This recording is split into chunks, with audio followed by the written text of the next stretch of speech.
بالله من الشيطان الرجيم. بسم الله الرحمن الرحيم. يا أيها الذين آمنوا لا تتخذوا عدوي وعدوكم أولياء تلقون إليهم بالمودة وقد كفروا بما جاءكم من الحق يخرجون الرسول وإياكم أن تؤمنوا بالله ربكم إن كنتم خرجتم جهادا في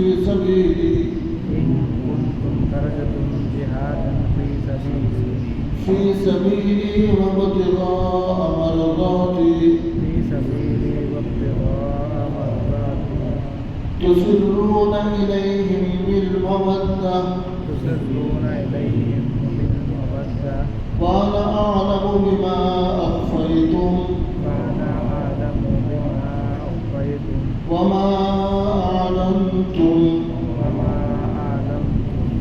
ومن يفعله منكم فقد ضل سواء السبيل إن يثقفوكم يكونوا لكم أعداء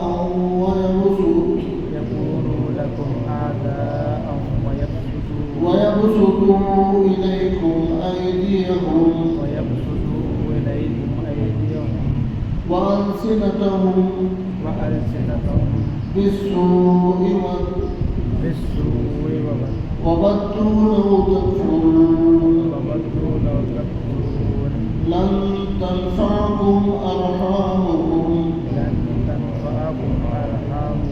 ولا أولادكم يوم القيامة يفصل بينكم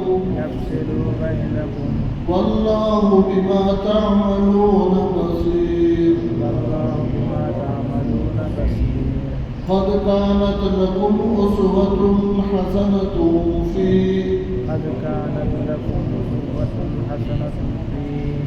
حسنة في إبراهيم والذين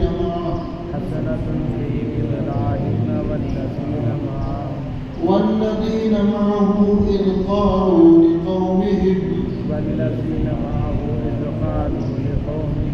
إنا براء منكم ومما تعبدون من دون الله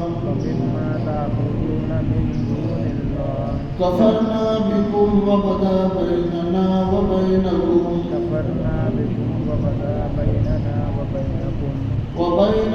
العداوة والبغضاء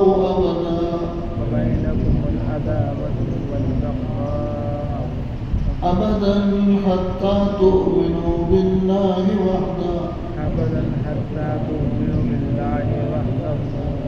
وحده إلا قول إبراهيم لأبيه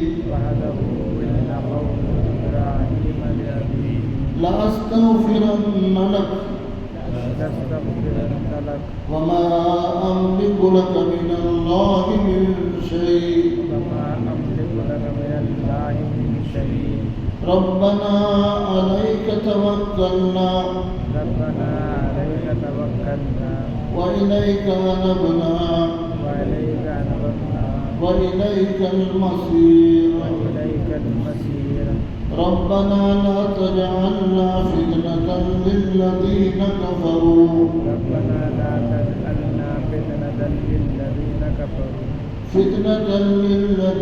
كفروا واغفر لنا فتنة للذين كفروا واغفر لنا ربنا إنك أنت العزيز الحكيم ربنا إنك أنت العزيز الحكيم لقد كان لكم فيهم أسوة حسنة لقد كان لكم فيهم أسوة حسنة لمن كان يرجو الله واليوم الآخر لمن كان يرجو الله واليوم الآخر ومن يتول فإن الله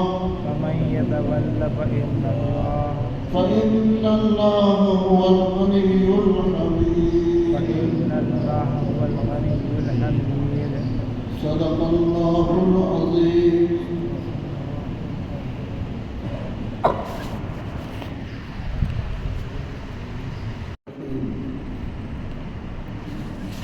یہ آیت ہے جس کی ابھی تلاوت ہوئی پارے 28 کی، اور سورت کا نام ہے سورۃ الممتحنہ کے نام.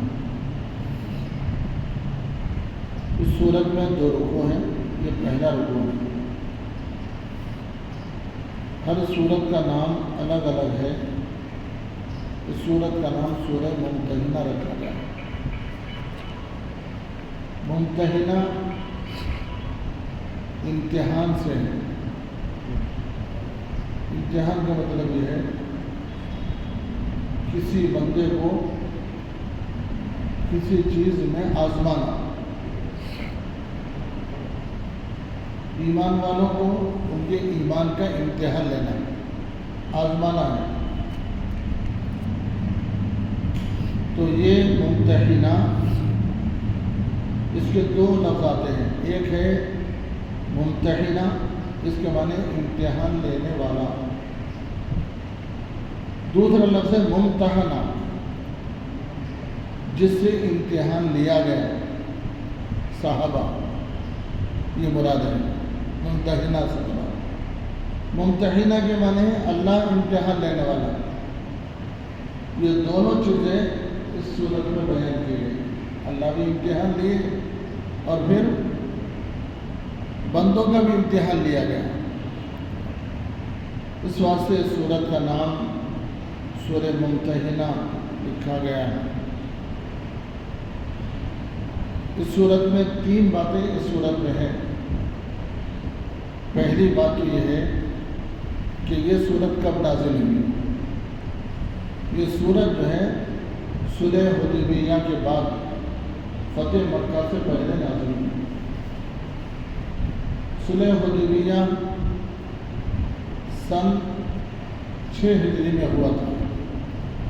حضور پاک صلی اللہ علیہ وسلم خواب دیکھے. خواب یہ دیکھے کہ میں احرام باندھ کے ہوں اور مکے میں ہوں. تو نبی کا خواب تو سچا ہوتا ہے. تو حضور صلی اللہ علیہ وسلم نے اعلان کر دیا کہ ہم کو عمرہ کر کے لے جانا ہے.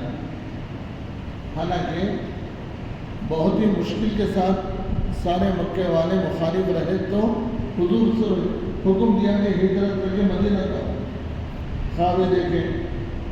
تو حضور اعلان کرے، سب مل کر جو ہے تاریخ طے کر کے مکے کی طرف روانہ ہوئے. لیکن بات پکی نہیں تھی. خواب تھا اور سامنے مقابل دشمن تھا. تو اس لیے حضور صلی اللہ علیہ وسلم نے فرمایا جتنے لوگ احرام بن کے چلیں اپنے ساتھ ایک ہدی کا جانور بھی لے کے چلو. ہدی کہتے ہیں قربانی کا جانور ساتھ لے کے چلو. جب قریب میں پہنچے تو مکے والوں کو معلوم ہوا. تو مکے والے آئے، بولے کہ نہیں جا سکتے، ہم عمرہ کرنے کی اجازت نہیں دیں گے، مکے میں داخل ہونے کی اجازت نہیں دیں گے.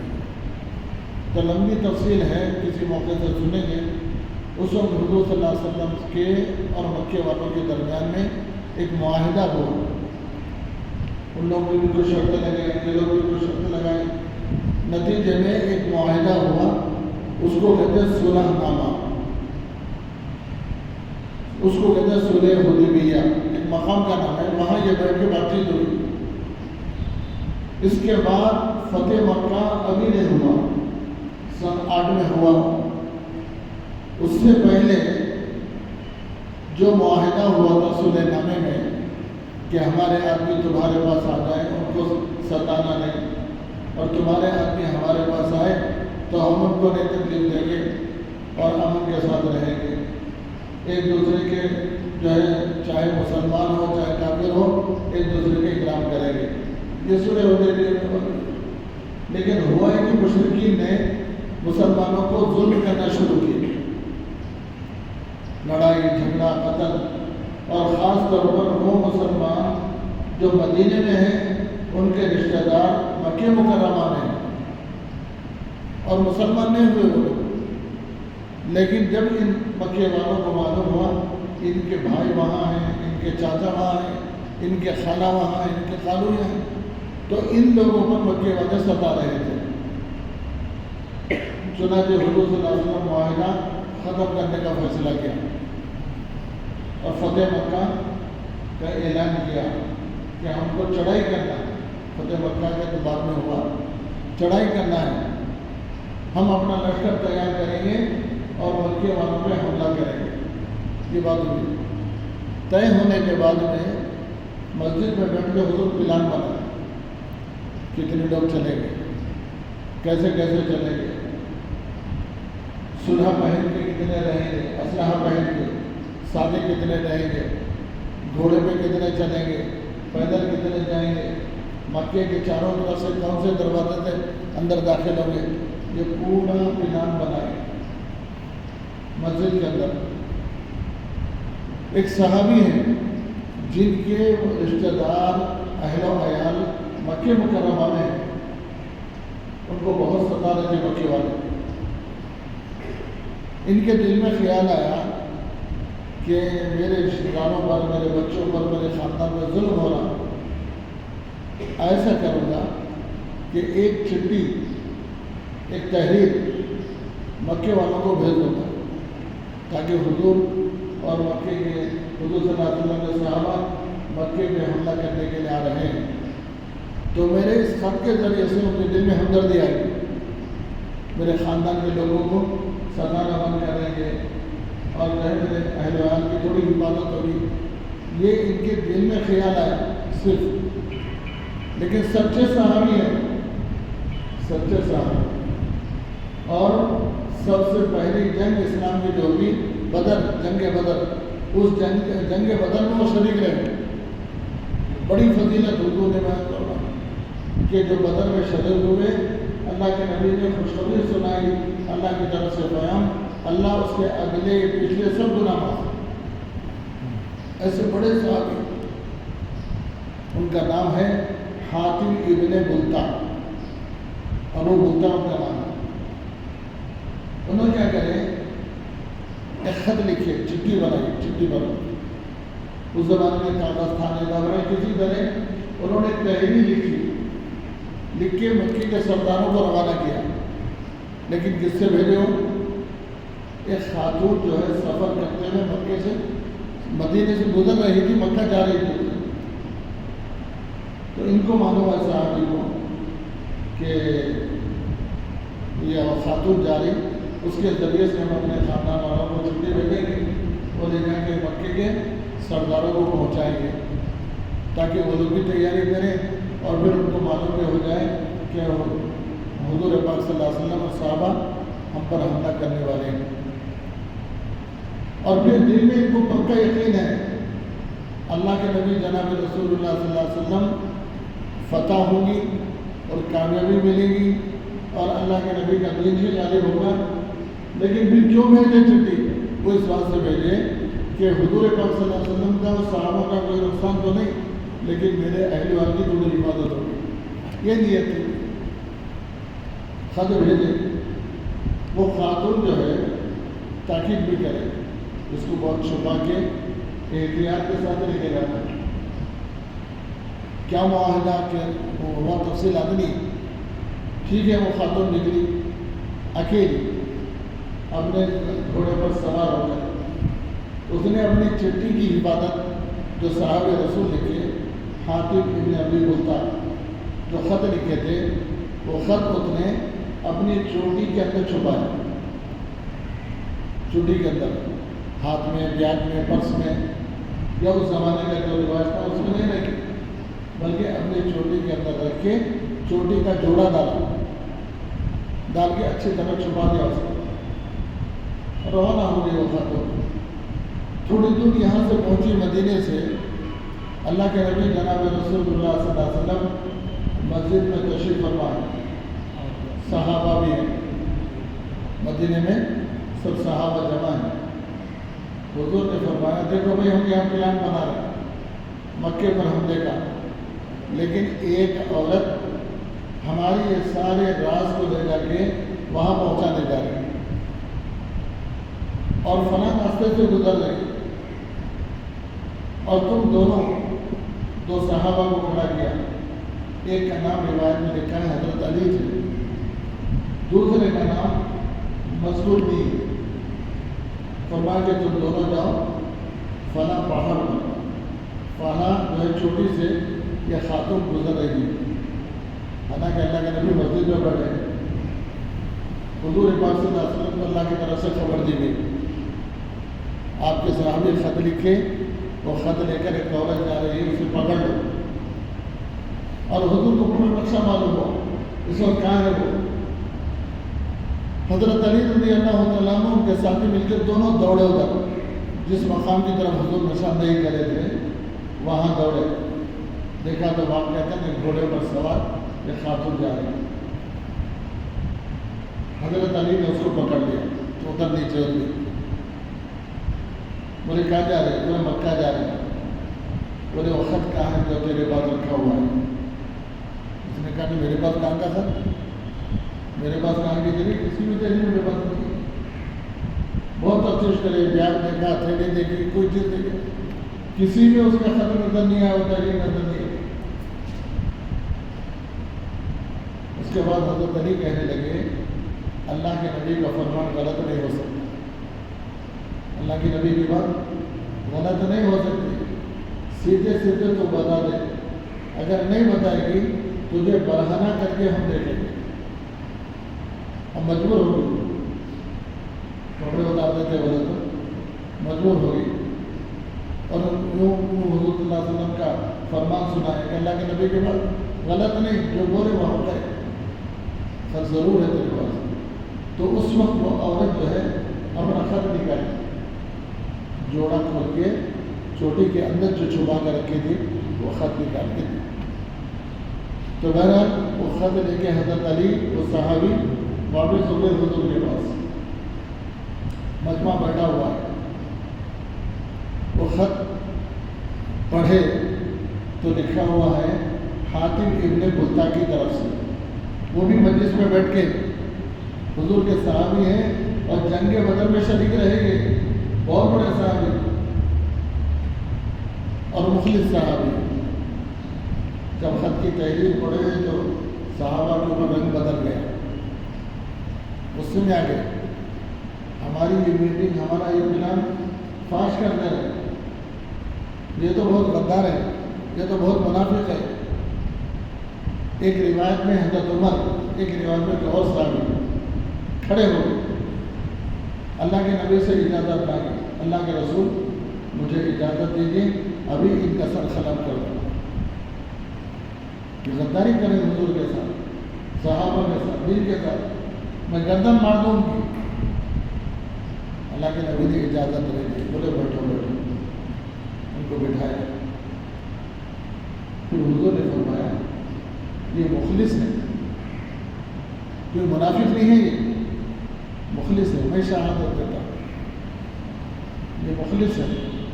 صحابہ بیٹھ گئے، لیکن سب کے غصے جو ہے چہرے بھرے ہوئے تھے غصے سے، ہمارا راز فاش کر رہا، جاسوسی کر رہے۔ حضور پاک صلی اللہ علیہ وسلم نے ابو بلدا کو قریب کیا، آؤ بھائی آؤ، قریب آؤ، سب ماجرا ہوا کہ خط تمہارا ہے؟ بولے کہ ہاں میرا ہے۔ ایسا کیا کیوں کہہ رہے تھے؟ دادا کا دھوکے کا۔ پہلے کہنے لگے میں اللہ اور اللہ کے رسول سے معافی چاہتا ہوں، میں اپنی اس غلطی پر۔ دوسری بات یہ بتائے، مجھے پورا یقین ہے اللہ کے نبی غالب ہوں گے اور مکہ فتح ہوگا، مجھے ذرہ برابر بھی شک نہیں ہے آپ جو پلان بنا رہے پروگرام بنا رہے آپ کی تائید اللہ کریں گے آپ غالب ہو جائیں گے یہ بھی میرے کو یقین ہے اس میں کوئی شک نہیں. تو پھر حضور نے پوچھا پھر خط کیوں لکھے تو مکے کی سرداروں کیوں اطلاع دی؟ تو وہ کہنے لگے یا رسول اللہ میں کسی اور نیت سے نہیں کرا آپ اللہ کے نبی ہیں آپ کی فتح اور کامیابی اللہ کریں گے ضرور لیکن میں جو خط بھیج رہا ہوں اس سے میرا مقصود یہ ہے کہ میرے خاندان کے لوگ وہاں رہتے ہیں یہ مکے والے ان کو بہت ستا ہے ان پر بہت زیادہ ظلم کر رہے ہیں اور ان کی تکلیفیں بہت زیادہ بڑھ رہی ہیں. تو میرے دل میں خیال آیا کہ تھوڑی ہمدردی ان کے دل میں آ جائے تاکہ میرے خاندان کے ساتھ میں وہ تکلیفیں نہ پہنچائیں. اس ہمدردی کی خاطر میں نے خط لکھا ہے ورنہ پورا یقین ہے میں کوئی منافق نہیں ہوں میں سچا مسلمان ہوں اور مجھے یقین ہے کہ فتح اور کامیابی آپ کے لیے. حضور صلی اللہ علیہ وسلم نے اس وقت فرمایا سن لو صحابہ کو مخاطب فرمایا یہ صحابی بدر میں حاضر ہوئے اور اللہ کے نبی نے فرمایا جو بدر میں شریک ہوا اللہ اس کے سارے گناہ معاف کر دیں معاف کر دیں. تو اس واقعے کے اندر اس رکوع کے اندر اسی کا تذکرہ ہے اور عام امت کو پیام دیا گیا کہ تم کسی دشمن سے کسی کافر سے جو اللہ اور اللہ کے رسول کو نہیں مانتے ان سے اپنی دوستی کا اظہار مت کرو اور ان سے دوستی مت کرو. یہ ہے دیکھیے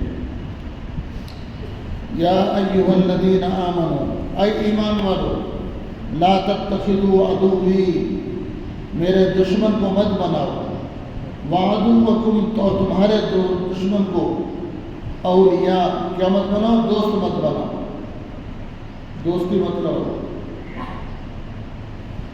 تلقون الیہم بالمودہ کہ وہ تم سے ملتے ہیں تو محبت کے ساتھ ملتے ہیں حالانکہ وقت کفروا بما جاءکم من الحق حالانکہ انہوں نے انکار کر دیا ان تمام چیزوں کا جو اللہ کی طرف سے نازل ہوئی ہے نبی لے کر آئے حق بات لے کر آئے. قرآن کا انکار کیا اور شریعت کا انکار کیا اسلام کا انکار کیا اور تم سے محبت کریں تو تم ان سے دوستی کریں اللہ کرے نہیں کرنا دوستی کیوں یہ شریعت کا انکار ہے. پھر آگے فرمائے یخرجون الرسول وإیاکم اور یہ وہ لوگ ہیں جنہوں نے رسول اللہ صلی اللہ علیہ وسلم کو مکے سے جلا وطن کیا مجبور کیا نہیں اور تم کو بھی نکالا. حاتم بن ابو بلتع ہجرت کر کے آ گئے تھے تم کو بھی نکالے رسول کو بھی نکالے. تم ایسے لوگوں سے محبت کرتے ہو کس بات پہ ان تؤمنوا باللہ ربکم کہ تم اللہ پر ایمان رکھتے ہو. ان کنتم خرجتم جہاد فی سبیلی اگر تم نکلے میرے راستے میں جہاد کی طرف وابتغاء مرضاتی اور میری خوشنودی کے لیے تم نکلے تب بھی انہوں نے تم کو ہماری بستی سے نکالا. تسرون الیہم بالمودہ اور اپنے آپ کو تم سے محبت ظاہر کرتے ہیں. وَأَنَا أَعْلَمُ بِمَا أَخْفَيْتُمْ اور اللہ کہتے ہیں مجھے معلوم ہے کہ جو کچھ وہ اپنے دل میں چھپائے ہوئے ہیں ظاہر میں دوستی کا اظہار کر رہے ہیں لیکن دل میں تمہارے بارے میں نفرت ہے اور تمہارے بارے میں دشمنی ہے اور تمہیں ذلیل کرنے کی اور جو ہے دنیا کے اندر انہیں فساد کرنے کی خواہش ہے لیکن ظاہر میں محبت بتا رہے ہیں. بما اخفیتم وما اعلنتم ومن یفعلہ منکم اور جو کچھ تم ان کے ساتھ کرتے ہو فقد ضل سواء السبیل بس بے شک یہ گمراہی کے راستے پر ہیں. یہ صحیح راستہ نہیں ہے یہ لوگ جو تمہارے ساتھ کرتے ہیں. یہاں تک اللہ نے پہلے باخبر کر دیا کہ مشرکین یہ یہود و نصارہ جو مسلمانوں کے دشمن ہیں ان کی دوستی نہیں ہے بلکہ دشمنی اندر ہے. یَسْأَلُوكُمْ یَكُونُ لَكُمْ أَعْدَاءً اگر وہ لوگ تمہارے ساتھ دشمنی کریں وَيَبْسُطُوا إِلَيْكُمْ أَيْدِيَهُمْ وَأَلْسِنَتَهُم بِالسُّوءِ اور جب بھی موقع ملے گا یہ اپنے ہاتھ اور اپنی زبان سے تم کو تکلیف پہنچائیں گے.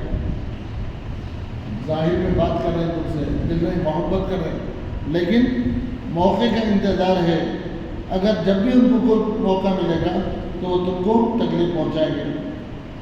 ودوا لو تکفرون، اور تم لوگ اگرچہ وہ لوگ کافر ہیں اور تم سے انکار کرتے ہو. لن تنفعکم ارحامکم ولا اولادکم، ہرگز تم کو نفع نہیں پہنچائیں گے تمہاری اولاد کے بارے میں اور تمہارے ارحام کے بارے میں. ارحام بولتے ہیں رشتہ داروں کو، خاندان والے. اولادکم، اور تمہاری اولاد کو. یہ صحابی کہنے لگے نا، وہ بولتا صحابی اللہ کے رسول خط اس واسطے بھیجا کہ میرے خاندان کے لوگ وہاں ہیں، تھوڑا وہ لوگ ہمارے حفاظت کرنے کے لیے بھیجا. تو اللہ کہتے ہیں لن تنفعکم، تم کو کوئی نفع نہیں دیں گے. ارحامکم، تمہارے رشتہ داروں کو. ولا اولادکم، یوم القیامہ، قیامت کے دن یفصل بینکم، اللہ تمہارے درمیان میں کیا کریں گے؟ فیصلہ کریں گے. واللہ بما تعملون بصیر، اور اللہ جو کچھ تم عمل کرتے ہو اس کو جانتا ہے، اور اللہ کی علم ہے. اس لیے دشمنی کفر کی بنا پر دشمن کرنا چاہیے، ان سے دوستی ہرگز نہیں کرنا. پھر اللہ کہتے ہیں تمہارے لیے جو اسوہ ہے نا، وہ حضرت ابراہیم علیہ السلام کا نمونہ ہے. حضرت ابراہیم علیہ السلام جس گاؤں کے اندر، جس بستی میں، جس خاندان میں پیدا ہوئے تھے، سب کے سب لوگ کافر تھے. ان کے والد بھی کافر، ان کے چاچا بھی کافر، ان کا خاندان بھی کافر، اور اس زمانے کا بادشاہ بھی کافر. لیکن حضرت ابراہیم علیہ السلام سے دوستی نہیں کرے، بلکہ کیا ہے، ان سے اپنے آپ کو علیحدہ کر لیا، ہجرت کر کے چلے گئے. دوسری آیتوں میں ہے سورہ مریم کے اندر، لا استغفر لک ربی انہ کان بی حفیہ قال سلام علیک ساستغفر لک ربی. میں تمہارے لیے سلامتی کی درخواست سلام کرتا ہوں اور میں تمہارے لیے دعا کروں گا اللہ تم کو ہدایت دے، لیکن میں تمہارے ساتھ رہ نہیں سکتا. تم اللہ کا انکار کرتے ہو، میں اللہ کو مانتا ہوں. تم 360 خدا کی پوجا کرتے ہو اور میں ایک خدا کو مانتا ہوں، کیسے جوڑ ہو سکتا ہے؟ تو اللہ رب العزت فرماتے ہیں قد کانت لکم اسوۃ حسنہ، بہترین نمونہ ہے تمہارے لیے فی ابراہیم والذین معہ، حضرت ابراہیم کی زندگی اور ان کا اسوہ حسنہ، اور جو لوگ ان کے ساتھ تھے ان کا نمونہ تمہارے لیے بہترین نمونہ ہے. اذ قالوا لقومہم، جبکہ قوم کے لوگوں کو انہوں نے مخاطب کیا اور کہا انا براء منکم ومما تعبدون من دون اللہ، ہم تم سے بھی بری ہیں اور جن خداؤں کی تم پوجا کرتے ہو ہم ان سے بھی بری ہیں، ہمارا کوئی تعلق نہیں. یہ پتھر کی بنی ہوئی مورتیاں، یہ اس میں ہم اس کی برات کا اعلان کرتے ہیں، یہ نہ نفع کے قابل ہے نہ نقصان دینے کے، اور ہم بری. تو ایسے ہی اے ایمان والو، تم کو بھی غیروں کے ساتھ ایسا ہی اپنا مراد کا اظہار کرنا چاہیے. کوئی تمہاری دوستی ہماری نہیں ہو سکتی. یہ حضرت ابراہیم علیہ السلام کا نمونہ ہے. کفرنا بکم وبدا بیننا وبینکم العداوہ، ہم تمہارے دین کا انکار کرتے ہیں، جو دین تمہارا ہے، اور ہمارے اور تمہارے درمیان میں عداوت ہے، والبغضاء، اور دشمنی ہے، ابداً، ہمیشہ ہو جائے. دوستی ہو ہی نہیں سکتی. کفر اور اسلام میں کوئی دوستی نہیں ہو سکتی. کفر کے اندر اندھیرا ہے، اسلام کے اندر روشنی. دونوں کے کیا مناسبت ہے؟ جہاں اسلام آئے گا روشنی بھیجنے کے خود بخود اندھیرا بھاگ جائے گا. ابداً، ہمیشہ کے لیے تمہارے ہمارے درمیان میں عداوت ہے. ہاں، ایک صورت ہے دونوں جمع ہونے کی. کیا ہے صورت؟ حتیٰ تؤمنوا باللہ وحدہ، مگر یہ کہ تم اللہ کے ایک ہونے کا اعلان کرو. اب بھی آ جاؤ، ہم تمہارے ساتھ نہیں آ سکتے. تم ہمارے ساتھ رہنا چاہتے ہو تو کلمہ پڑھو. حتیٰ تؤمنوا باللہ وحدہ، کلمہ پڑھیں گے تو پھر اتقائیں گے. الا قول ابراہیم لابیہ، مگر ایک حضرت ابراہیم علیہ السلام کا قول اپنے والد کے لیے آپ نے توحید کی طرف بلایا اور ایمان کی طرف بلایا، نہیں مانے تو آپ والد کو چھوڑ دیے، خاندان کو چھوڑ دیے، گھر کو چھوڑے اور جو ہے بستی کو چھوڑ کے نکلے، تو اس وقت ایک کلمہ بولے، لا استغفرن لک، میں تمہارے لیے اللہ کے دربار میں استغفار کروں، کیونکہ آپ باپ ہیں، آپ میرے بڑے ہیں، میں تمہارے لیے اللہ سے معافی مانگوں گا۔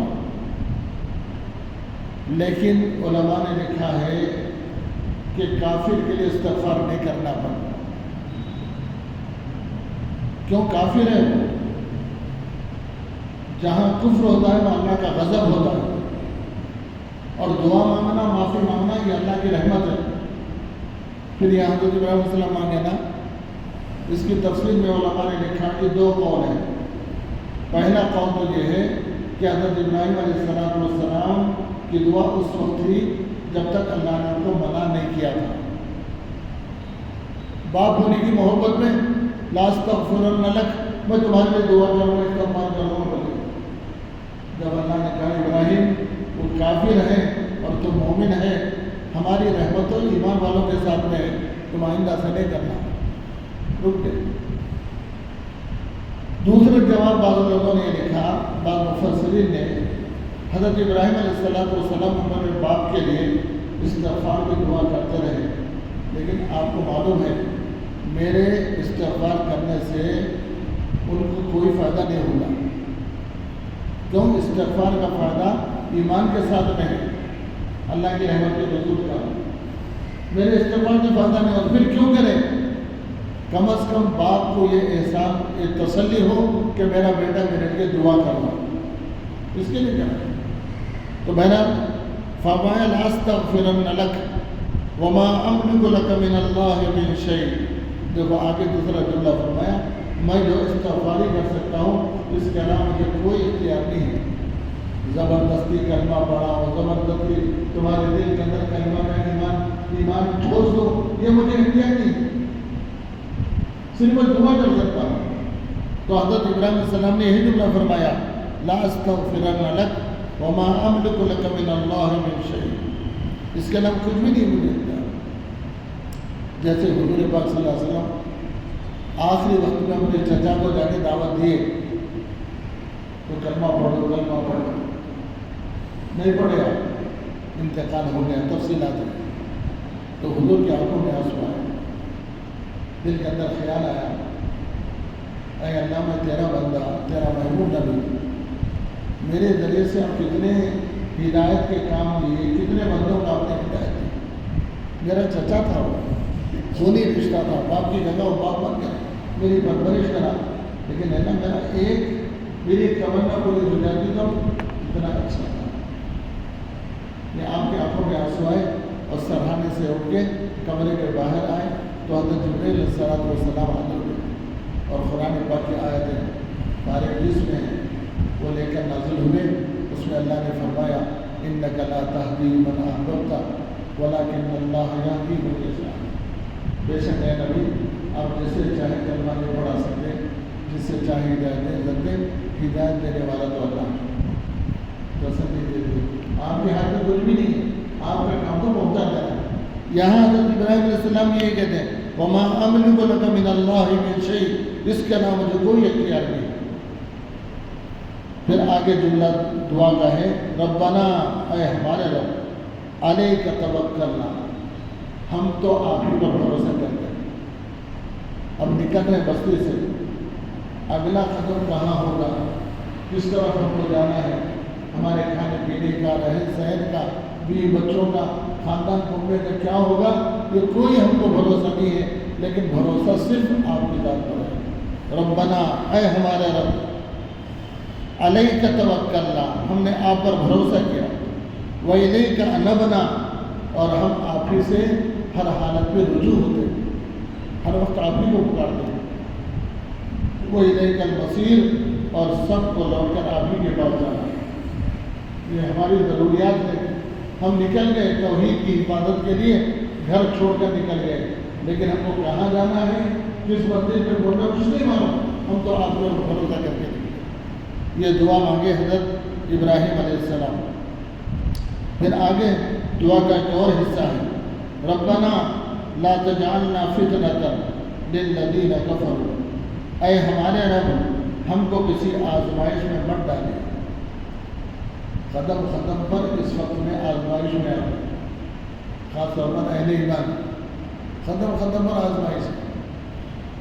تو حضرت ابراہیم علیہ السلام دعا سے ملا رہے، صحابہ اکرام رضی اللہ عنہ کو بتایا گیا، وہ دعا کے کلمات یہ ہیں، لا تجعلنا فتنة، اے اللہ ہم کو کسی آزمائش میں مت ڈالیے، للذین کفروا، ان لوگوں کی طرف سے جو کافر ہیں، جو کافر لوگ ہیں ان کی وجہ سے ہم کو کسی آزمائش میں مت ڈالیے۔ اس وقت پورے حالات جو امت میں ہیں یہ سب کافروں کی طرف سے فتنے آ رہے ہیں۔ اس دعا کا اہتمام کرنا چاہیے، لا تجعلنا فتنة للذین کفروا واغفر لنا، اللہ ہم کو بخش دے، ہم آپ کی اس آزمائش پر برداشت نہیں کر سکتے، ہم کو معاف کر دو۔ ربنا انک انت العزیز الحکیم، اے ہمارے رب تو بہت غالب ہے اور بہت حکمت والے ہیں، ہم مجبور نہیں ہیں یہ کافر اور دشمنان اسلام مسلمانوں کو ستائیں، فتنے میں ڈالیں، ہم کچھ نہیں کر سکتے، بلکہ نہیں سب کچھ کر سکتے ہیں۔ انک انت العزیز، آپ غالب بھی ہیں، الحکیم اور حکمت والے ہیں، آپ کی مصلحت آپ جانیں۔ 2 سال تک غزہ والوں کو اوپر ہونے والے ظلم کو اللہ برداشت کرتے رہے، کتنے لاشیں ہوئی، کتنے بچے شہید ہوئے، کتنے ماؤں کے گود سے جنازے اٹھے، 1-2 دن نہیں 2 سال کا عرصہ گزرا۔ اللہ رب العزت کے بعد میں وہ دن بھی آیا کہ جشن کا ہونا ہمارا ہوتا ہے۔ تو بہرحال اللہ رب العزت کہتے ہیں انک انت العزیز الحکیم، لقد کان لکم فیہم اسوۃ حسنہ، پوری امت کو اللہ اپنے بندوں کو سمجھا رہے یہ ہے بہترین نمونہ تمہارے لیے۔ حضرت ابراہیم علیہ السلام کا جو نمونہ ہے یہ تمہارے لیے ہے، حالات کی وجہ سے پریشان نہیں ہونا، بزدل نہیں ہونا، اسلام میں چھوڑنا، ایمان سے بھاگنا نہیں، آئیں گے آزمائش، ثابت قدم رہنا، ثابت قدم رہنا۔ اس لیے اللہ کہتے ہیں لکم فیہم اسوۃ حسنہ، تمہارے لیے یہ بہترین نمونہ، کن لوگوں کے لیے؟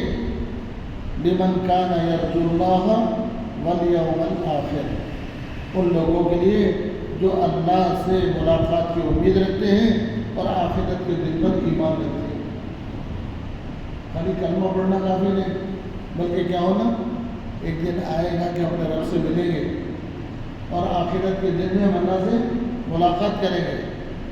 لمن کان یرجو اللہ والیوم الآخر ومن یتمنی، اور اگر اب بھی کوئی تم لوگوں میں سے ہماری ان باتوں پر یقین نہیں کرتے، ایمان میں داخل نہیں ہوتے اور پیٹ پھیر کے چلے جاتے ہیں، تو تمہاری ہم کو ضرورت بھی نہیں ہے، تمہاری ہماری ضرورت بھی نہیں ہے۔ کیوں؟ فإن اللہ هو الغنی الحمید، بے شک اللہ بے نیاز ہے، الحمید قابل تعریف، تو ہماری تعریف کے اللہ محتاج نہیں، اور تم آئے تو ہماری جماعت بڑھتی بڑھ گئی تھی، اللہ کو اس کی ضرورت ہی نہیں ہے، ہم کریں گے اللہ ہمارا بھلا کریں گے، ہماری دنیا اور آخرت کو کامیاب بنائیں گے۔ لیکن کوشش کیا ہونا، ہم اپنے ایمان پر ثابت قدم رہنا، چاہے حالات میں بھی رہیں۔ اللہ ہم کی توفیق دے۔ الحمدللہ رب العالمین، اللہم لک الحمد ولک الشکر، اللہم صل علی محمد وعلی آلہ وصحبہ۔ ربنا آتنا فی الدنیا حسنہ وفی الآخرۃ حسنۃ وقنا عذاب النار۔ ربنا لا تزغ قلوبنا بعد إذ هديتنا وهب لنا من لدنك رحمة إنك أنت الوهاب۔ ربنا عليك توكلنا وإليك أنبنا وإليك المصير، ربنا لا تدعنا فتنة للذين كفروا واغفر لنا ربنا إنك أنت العزيز۔ اے اللہ ہم سب کے گناہوں کو معاف فرما، خطا سے درگزر فرما، قرآن پڑھ کر نور عطا فرما، قرآن کا پیغام ہم سب کی زندگی میں داخل فرما۔ اے اللہ قرآن ہدایت پر عمل کی توفیق عطا فرما۔ اے اللہ قدم قدم پر تو ہماری مدد فرما، نصرت فرما، ہر فتنے سے، ہر آزمائش سے، اللہ ہر پریشانی سے، کافروں کی طرف سے، یہودیوں کی طرف سے، نصرانیوں کی طرف سے، دشمنان اسلام کی طرف سے، ہر آزمائش میں تو ہماری مدد فرما، ہم کو ثابت قدم رکھ کر اسوہ حسنہ حضرت ابراہیم کے نقش قدم پر چلنا ہم سب کے لیے آسان فرما۔ ہماری تمام دعاؤں کو مدد و فضل و کرم سے